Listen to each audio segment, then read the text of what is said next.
À 12 ans, il ne comprenait pas pourquoi sa mère lui avait fermé la porte au nez.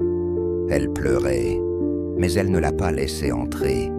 Il a dormi sous les ponts, mangé dans les poubelles.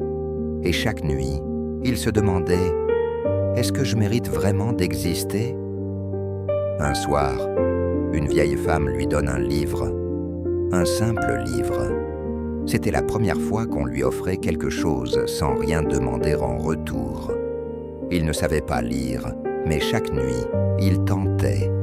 Et les mots devinrent ses parents de papier, ses frères d'encre, son feu intérieur. À force de lire, il comprend une chose, il n'était pas inutile, il était en gestation. Et son cœur bouillonnait d'une promesse.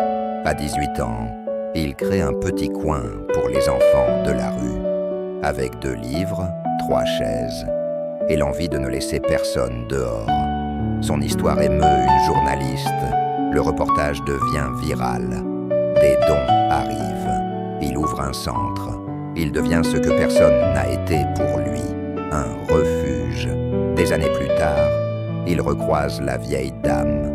Il lui offre un livre à son tour. Elle lit et pleure. Cette fois, c'est elle qui était accueillie. Il éclaire des centaines d'enfants, aujourd'hui. Mais au fond, c'est un enfant rejeté qui n'a jamais cessé de croire qu'il pouvait aimer malgré tout. Ceux qui sont rejetés ne sont pas perdus. Parfois, ce sont eux qui reviennent pour reconstruire le monde que d'autres ont brisé. Ceux qu'on rejette aujourd'hui peuvent devenir la lumière de demain. Abonne-toi à Vive d'espoir pour d'autres histoires vraies qui transforment le cœur.